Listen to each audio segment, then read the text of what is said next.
Hello students, तो आज हम समझेंगे distance between any two points in a plane. ठीक है, तो हम एक एक्स वाई प्लेन लेके चल रहे हैं। एक्स वाई प्लेन आप समझते ही हैं। एक्स वाई प्लेन मतलब ये आपका एक्स एक्सिस हो गया, ये आपका वाई एक्सिस हो गया। तो आपको पता है चार क्वाड्रेंट्स होंगे, first quadrant, second, third, fourth. इनमें कोई भी कहीं भी कोई दो पॉइंट हम एज्यूम कर लें। जैसे मान लो एक पॉइंट दे रखा है P x one comma y one, दूसरा पॉइंट दे रखा है Q x two comma y two. अगर इनके बीच में आप डिस्टेंस निकालना चाहते हैं तो डिस्टेंस फॉर्मूला है जो कि हमें याद रखना है। डिस्टेंस फॉर्मूला है square root of x two minus x one का whole square plus y two minus y one का होल स्क्वायर। यानी अगर आपको दो पॉइंट्स के कोऑर्डिनेट्स पता हैं तो आप ये डिस्टेंस ऐसे निकाल सकते हैं। एक एग्जांपल के लिए हमने पॉइंट लिया है ए 3,5, बी पॉइंट लिया 7,5, 7,4। डिस्टेंस निकालनी है ए और बी के बीच में। तो ए बी बराबर क्या लिखेंगे, x two minus x one. एक चीज़ और है, कई बार बच्चों को कन्फ्यूजन रहता है कि sir x two minus x one के बजाय क्या मैं x one minus x two लिख दूँ। बिल्कुल लिख सकता है भाई, कोई दिक्कत नहीं है। क्यों? क्योंकि स्क्वायर करेंगे x one minus x two का करो या x two minus x one का करो, बात तो एक ही। क्यों? बोले 5 का स्क्वायर भी 25 होता है और माइनस 5 का स्क्वायर भी 25 होता है। तो कोई इशू नहीं है, ऐसे लिख ले ऐसे लिख ले, कोई फर्क नहीं पड़ता। ठीक है, तो फिर क्या करें? तो फिर कोशिश किया करो कि बड़े में से छोटा माइनस करना है। तो x two minus x one 7 minus 3 का स्क्वायर प्लस 4 माइनस 5 का स्क्वायर। अब 7 माइनस 3 कितना होता है 4, 4 का स्क्वायर होता है 16 और 4 माइनस 5 होता है -1, -1 का स्क्वायर होता है 1। तो स्क्वायर रूट के अंदर आ गया 17। इसका मतलब ये ए और बी के बीच में डिस्टेंस है। ठीक है, बढ़ते हैं आगे। जैसे क्वेश्चन है find value of x if distance between points this and this is 5। तो ये मान लो ए पॉइंट है आपका और ये पॉइंट है बी, और आपको क्वेश्चन में गिवन है ए बी 5 है भाई, ये क्वेश्चन में गिवन है। लगा देते हैं डिस्टेंस फॉर्मूला। इनके बीच में अगर हम डिस्टेंस फॉर्मूला लगाते हैं तो क्या आएगा, बोले एक्स माइनस 3 का होल स्क्वायर प्लस -1 -2 का होल स्क्वायर इक्वल्स टू 5। ये आपकी इक्वेशन बन गई। यहाँ से आपका x आ जाएगा। कर लेते हैं सॉल्व। तो x माइनस 3 का स्क्वायर प्लस ये कितना बन रहा है, -1 -2 -3 का स्क्वायर 9। ठीक है, अगर मैं इसमें से स्क्वायर कर देता हूँ दोनों तरफ तो 5 का स्क्वायर कितना आ जाएगा 25, स्क्वायर रूट हट जाएगा ना। तो x माइनस 3 का स्क्वायर -3 का स्क्वायर 9 बराबर 25। ठीक है, अगर ये 9 उधर ले जाएंगे तो इसमें से कैंसिल हो जाएगा। कितना बचेगा राइट में 16। x माइनस 3 का स्क्वायर अगर 16 है तो x माइनस 3 की वैल्यू या तो 4 होगी या फिर x माइनस 3 की वैल्यू -4 होगी। आई थिंक क्लियर है सबको ये। तो अगर x माइनस 3 4 है तो x कितना है भाई 7, और अगर x माइनस 3 -4 है तो x कितना है -1। सो हमारा आंसर x की वैल्यू आ गई है या तो 7 या फिर -1। चलो बढ़ते हैं आगे नेक्स्ट प्रॉब्लम पे। Find the point on y axis which is equidistant from the points. तो आपको दो पॉइंट दे रखे हैं, एक है a और एक है b। इन दोनों पॉइंट से एक ऐसा पॉइंट निकालना है जो कि y एक्सिस पे लाई करेगा। मान लो पॉइंट है p, y एक्सिस पे अगर पॉइंट है तो पक्का उसका x कोऑर्डिनेट 0 होगा, y कोऑर्डिनेट मान लो y। अगर y मिल गया तो पॉइंट मिल गया। तो पॉइंट निकलना है y एक्सिस पे जो कि इन दोनों से इक्विडिस्टेंट है, मतलब डिस्टेंस बराबर है। तो यानी p की डिस्टेंस a से और b से बराबर है। यानी क्वेश्चन में आपको गिवन है pa बराबर pb। आई थिंक क्लियर है।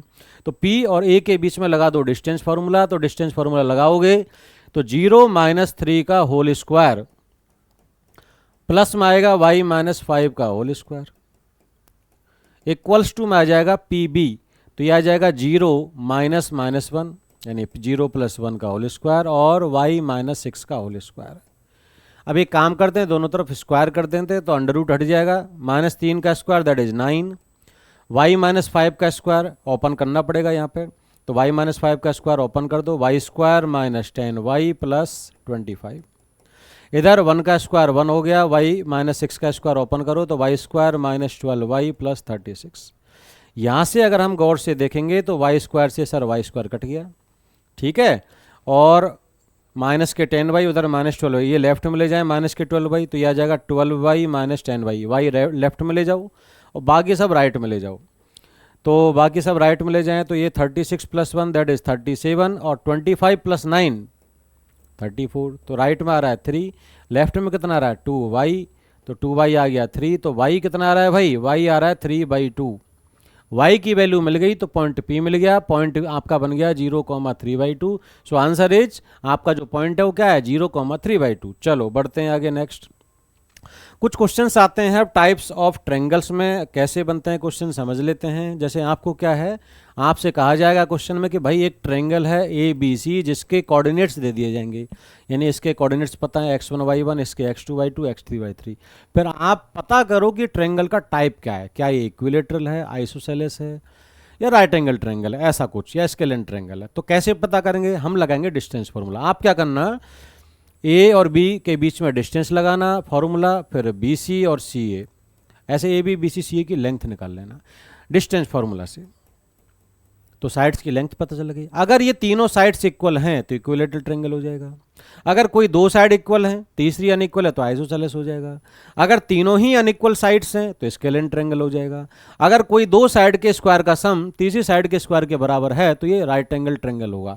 जैसे फॉर एग्जांपल अगर मैं कहूं कि ए बी का स्क्वायर प्लस बी सी का स्क्वायर बराबर आ जाता है अगर ए सी के स्क्वायर के, तो ये राइट एंगल ट्रायंगल है, क्योंकि पाइथागोरस थ्योरम लग रही है।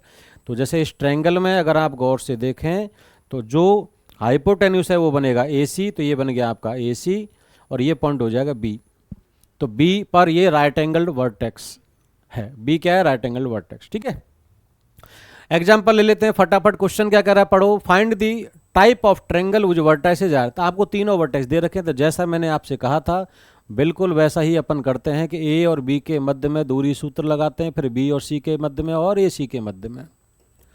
तो लगा दो भाई दूरी सूत्र। ए और बी के मध्य में जब दूरी निकालेंगे दैट इज डिस्टेंस, तो बनेगी क्या 6 - 2 का होल स्क्वायर प्लस -2 - 1 का होल स्क्वायर। ठीक है, 6 - 2 दैट इज 4, तो 4 का स्क्वायर, -2 - 1 दैट इज -3 का स्क्वायर, 3 स्क्वायर। तो यह आ जाएगा 16 + 9 मतलब 25 का अंडर रूट आ जाएगा 5। तो ए और बी के मध्य में दूरी आ गई 5, तो साइड ए बी की लेंथ आ गई भाई 5। बी और सी के बीच में डिस्टेंस फॉर्मूला लगाओ, तो 8 - 6 का whole square plus 9 - -2 that is 9 + 2 का होल स्क्वायर। तो ये कितना निकल के आ रहा है, बोले 8 - 6 होता है 2, 2 का स्क्वायर 4 + 9 + 2 11, 11 का स्क्वायर 121, तो स्क्वायर रूट आया 125। कितना आ रहा है 125। ठीक है भाई, ए और सी के मध्य में दूरी सूत्र लगा लें। वैसे तो इसको हम क्या ले सकते हैं 25 × 5, तो मतलब 5√5 आ जाएगा। ये ए और सी के बीच में लगा लो डिस्टेंस फार्मूला, तो ये आ जाएगा 8 - 2 का होल स्क्वायर ए और सी के बीच में प्लस 9 - 1 का होल स्क्वायर डिस्टेंस फार्मूला। तो ये आ जाएगा आपका 8 - 2 दैट इज 6, ये आ जाएगा आपका 8, ये तो आ रहा है भाई 100 का अंडर रूट कितना होता है 10। बोले यार ये तो कोई भी दो साइड इक्वल नहीं आई सर, ना तीनों आई, तीनों तो छोड़ो कोई दो भी इक्वल नहीं, तो ये स्केलेन ट्रायंगल है। ठीक है, मैंने कहा कोई दो साइड के स्क्वायर का सम तीसरी साइड के स्क्वायर के बराबर हो सकता है क्या, ये भी चेक कर लो। तो अगर आप चेक करोगे, क्या चेक करेंगे सर, अगर हम गौर से देखें तो बोले सबसे बड़ी साइड कौन है इसमें, यही है, क्योंकि सबसे बड़ी साइड है ये 125 वाली।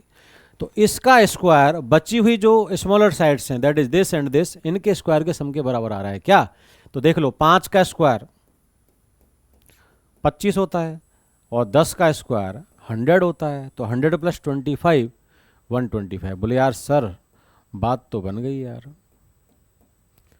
125 आ गया ना, 100 और 25 125, उधर भी 125। तो बोले यार ये 5 क्या है, बोले ए बी। तो इसका मतलब ए बी का स्क्वायर प्लस ए सी का स्क्वायर बराबर आ गया बी सी का स्क्वायर। बोले सर पाइथागोरस थ्योरम लग गई तो राइट एंगल ट्रायंगल हो गया। अगर ये राइट एंगल ट्रायंगल है तो बताओ इसमें हाइपोटेन्यूस कौन है। तो इसमें हाइपोटेन्यूस कौन है, बी सी, तो ये आपका हाइपोटेन्यूस है भाई। और ये कौन है, ए पे राइट एंगल बनेगा, तो ये राइट एंगल ट्रायंगल है। ठीक है, चलो आगे बढ़ते हैं। Type of quadrilateral. Type of quadrilateral find करने से पहले आपको जैसे होगा क्या कि जैसे कोई कह देगा कि 4 पॉइंट हैं ए बी सी डी, इनसे क्वाड्रिलेटरल फॉर्म हो रहा है, उसका टाइप बताओ, ये आपका सवाल होगा। तो आप क्या करोगे, आप सबसे पहले पॉइंट्स को प्लॉट करना। प्लॉट करना मतलब ऐसे, ये आपका एक्स एक्सिस होगा, ये आपका वाई एक्सिस होगा, यहाँ पॉइंट को लोकेट करना है ऐसे, और फिर बनाना ऐसे क्वाड्रिलेटरल, अदरवाइज धोखा हो सकता है। ठीक है, ऑर्डर, हाँ अगर वो कह दे कि ए बी सी डी ये 4 वर्टेक्स हैं, ऑर्डर में ही हैं, तो फिर कोई दिक्कत नहीं, फिर तो आप direct A B C D मतलब ऐसे आप ये A B C D assume करके सॉल्व कर सकते हैं। ठीक है, अदरवाइज जब तक मेंशन नहीं है तो आप क्या करेंगे, पहला काम plot all points in the plane. ठीक है, ठीक है। प्लॉट करने के बाद क्या करें, मान लो हमने प्लॉट कर लिया और ये हमारा बन गया ए, ये बी, ये सी और ये डी। अब क्या करें सर, कैसे पता करें कि क्वाड्रिलेटरल का टाइप क्या है?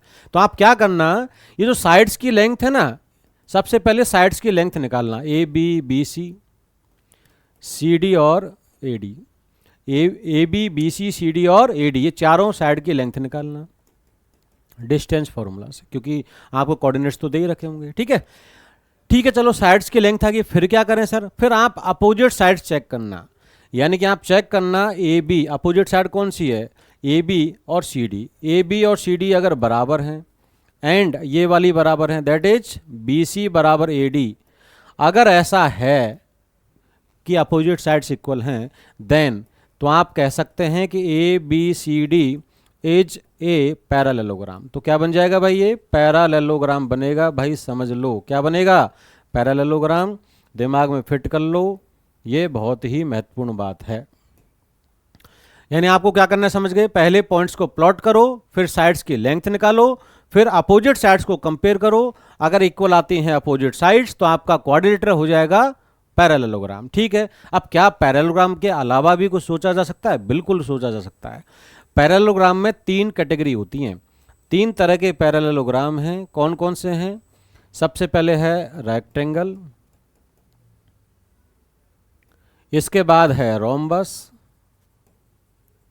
और उसके बाद है स्क्वायर। तो बोले ये पैरेललोग्राम है तीनों, और एक्स्ट्रा क्या कंडीशन लगाएं कि ये आपका पैरेललोग्राम रेक्टेंगल बन जाए। तो भाई रेक्टेंगल में अपोजिट साइड्स तो इक्वल होती हैं, एक्स्ट्रा ये होता है कि जो डायगोनल से वो इक्वल हो जाते हैं। जैसे यहाँ पे डायगोनल क्या है, ए सी और बी डी, ये है ना डायगोनल, ए सी और बी डी ये इक्वल हो जाएंगे। तो ये कंडीशन लगानी है। रोम्बस में क्या करें सर, रोम्बस में ये है कि ऑल साइड्स इक्वल होती हैं, मतलब ए बी सी सी डी और ए डी, ये यानी अगर ऑल साइड्स इक्वल हैं तो रोम्बस हो जाएगा।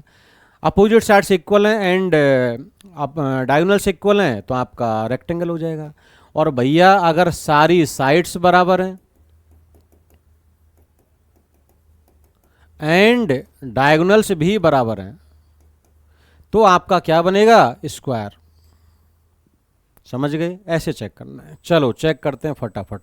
क्वेश्चन है सो दैट पॉइंट, ये आपको पॉइंट्स दे रखे हैं, are vertices of a parallelogram, ये हमें चेक करना है। तो पहला काम क्या था, प्लॉट करना है। प्लॉट कर लेते हैं भाई फटाफट। सबसे पहले बताओ फटाफट, पहला पॉइंट क्या है आपको, -2, -1 कहाँ होगा, x -2 मान लो यहाँ, -1 -2 तो यहाँ होगा -2, और y होगा -1 तो यहाँ होगा -1। तो ये वाला पॉइंट है आपका -2, -1। इसके बाद है 4, 0, x4 यहाँ कहीं होगा मान लो, तो ये 4, 0 वाला पॉइंट हो गया। इसके बाद 3, 3, x3, y3, x3 है तो यहाँ 3 होगा, y मान लो यहाँ 3 होगा, तो ये वाला पॉइंट आपका बन गया 3, 3। इसके बाद है -3, 2, x -3 है तो ये आपका -3 है, y2 है तो यानी इससे नीचे है, तो ये y2 और x -3 यहाँ वाला पॉइंट है -3, 2। तो हमने चारों पॉइंट्स लोकेट कर दिए भाई। ठीक है, अब इनको ज्वाइन कर दो। तो देखो जैसे ज्वाइन करेंगे तो आपका ऐसा डायग्राम बनेगा।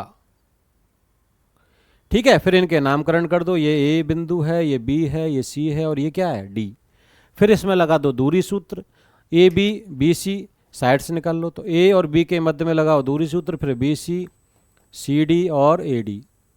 ठीक है, निकाल लेते हैं भाई फटाफट। ए और बी के बीच में डिस्टेंस फार्मूला लगाओ, ए है ये बी है, लगाओ डिस्टेंस फार्मूला, √4 - 3 दैट इज 1 का स्क्वायर, 0 - 3 दैट इज 3 का स्क्वायर। तो ये आपका कितना आ रहा है, 9 और 1 10, √10 आ रहा है सर। बी सी में लगाओ डिस्टेंस फार्मूला, बी और सी कहाँ है, ये रही, लगाओ डिस्टेंस फार्मूला, √3 - 3 यानी 3 + 3 दैट इज 6 का स्क्वायर, और 3 - 2 दैट इज 1 का स्क्वायर। तो ये कितना रहा, √37। और ए बी सी और सी डी और ए डी। ठीक है, लगा दो भाई, सी और डी के मध्य में दूरी सूत्र लगाओ, तो यह आ जाएगा अंडर के अंदर कितना, -3 - -2 यानी कि +1 का स्क्वायर, -3 माइनस करेंगे -2 तो -3 + 2 दैट इज -1 का स्क्वायर, वो 1 का स्क्वायर होगा, 2 - -1 यानी 3 का स्क्वायर। तो ये आ रहा है √10। और ए डी कहाँ है भाई, ये रहा, लगाओ distance formula, 4 minus minus 2 that is 6 का स्क्वायर, और 0 माइनस माइनस 1 दैट इज 1 का स्क्वायर। तो ये आ रहा है √37। साफ साफ नजर आ रहा है कि ए बी और सी डी बराबर है और बी सी और ए डी बराबर है। अपोजिट साइड्स इक्वल हो गई सर, पैरेललोग्राम हो गया। तो ये पैरेललोग्राम हो गया, इतना ही प्रूफ करना था। अब ये रेक्टेंगल है कि नहीं है, तो डायगोनल और निकाल लो, ए सी निकाल लो, बी डी निकाल लो, बट उसने कहा नहीं तो हमें ज़्यादा दिमाग लगाना नहीं है, ठीक है। चलो जैसे ये वाला प्रॉब्लम देख लेते हैं फटाफट। Find the type of quadrilateral वो जो वर्टाइसेज आर, ये आपको 4 वर्टेक्स दे रखे हैं, टाइप ऑफ क्वाड्रिलेटरल पूछा है, तो फटाफट इनको पहले प्लॉट कर लेते हैं, ठीक है। प्लॉट करते हैं। सबसे पहला पॉइंट आपको जो नजर आ रहा है वो क्या है, 0, -1। तो देखो x 0 है, y -1, तो ये वाला पॉइंट है 0, -1। 6, 7 x 6 y 7, तो यहाँ कहीं पॉइंट होगा 6, 7। फिर -2, 3 x -2 है, तो यहाँ है, y 3 है, तो यानी यहाँ है, 7 से कम है, तो ये आ जाएगा -2, 3। और 8, 3 x 8 है, तो 6 से ज़्यादा है, तो यहाँ होगा y कम है, इसी के बराबर है, तो यहाँ हो जाएगा 8, 3। तो ये आपके सारे पॉइंट्स लोकेट हो गए। ये आपका x एक्सेस, ये आपका y एक्सेस। अब क्या करें, बोले भाई ज्वाइन कर दे, इनको ज्वाइन कर दे। ये मैंने इससे मिलाया, ये इससे मिलाया, ये इससे मिलाया और ये इससे मिलाया। नामकरण कर दो, ये मान लो a है, ये b है, ये c है और ये क्या है d। अब क्या लगा दें सर, बोले भाई डिस्टेंस फार्मूला लगा दे। लगा देते हैं डिस्टेंस फार्मूला। तो सबसे पहले हम ए बी निकाल लेते हैं, ए बी फिर बी सी फिर सी ए। तो सबसे पहले ए और बी की मध्य में दूरी A B B C D A D.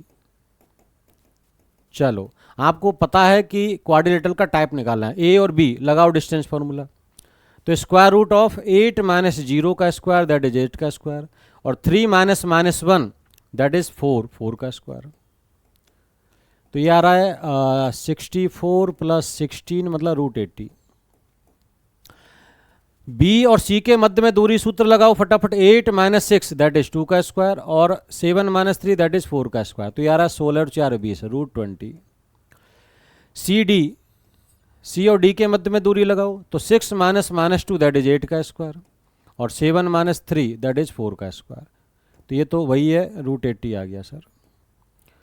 और ए डी इनके बीच में लगाओ डिस्टेंस फार्मूला, तो अंडर रूट ऑफ -2 - 0 यानी 2 का स्क्वायर, और 3 - -1 दैट इज 4 का स्क्वायर। तो ये आ रहा है भाई √20। बोले सर अपोजिट साइड्स यानी ए बी और सी डी बराबर हैं और बी सी और ए डी बराबर हैं, पैरेललोग्राम तो हो गया ये। तो क्या डन हो गया अभी तक, बोले भाई ये पैरेललोग्राम है। अब क्या चेक कर लें कि ये रेक्टेंगल, रोम्बस और स्क्वायर में से क्या है। तो उसके लिए क्या चेक करते हैं, देखो ऑल साइड्स तो इक्वल हुई नहीं, तो इसका मतलब रोम्बस तो नहीं बनेगा। ऑल साइड्स इक्वल नहीं हुई तो इसका मतलब ये स्क्वायर भी नहीं बनेगा। एक ही चॉइस बची है, रेक्टेंगल, वो भी तब जब डायगोनल्स इक्वल हो जाए। तो ये सोचो डायगोनल्स कब इक्वल होंगे, तो डायगोनल्स निकाल लेते हैं फटाफट। डायगोनल है एक ए सी, तो ए और सी के मध्य में दूरी सूत्र लगा दो, और एक बी डी। ए और सी के बीच में डिस्टेंस फार्मूला लगाओ फटाफट। तो अंडर रूट ऑफ 6 - 0 का स्क्वायर यानी 6 का स्क्वायर, 7 - -1 का स्क्वायर मतलब 8 का स्क्वायर। तो ये तो 10 ट्रिपलेट है, 6 8 10 यानी 36 + 64 100 आएगा, अंडर रूट लेंगे 10 आएगा। बी डी, ठीक है, बी डी पीना बहुत खतरनाक है सेहत के लिए, कभी नहीं पीनी चाहिए, देख लो, बट बी डी निकालना पड़ेगा यहाँ पे, ठीक है। 8 - -2 दैट इज 10 का स्क्वायर, 3 - 3 ये तो 0 का स्क्वायर, ये तो 10 आ गया। बोले सर डायगोनल भी इक्वल हो गए, अब पक्का श्योर हो गया कि क्या है ये, rectangle. So answer is rectangle, भाई रेक्टेंगल है ये, ठीक है। चलो रेक्टेंगल हो गया, ठीक है, बाकी नेक्स्ट में पढ़ते हैं अपन।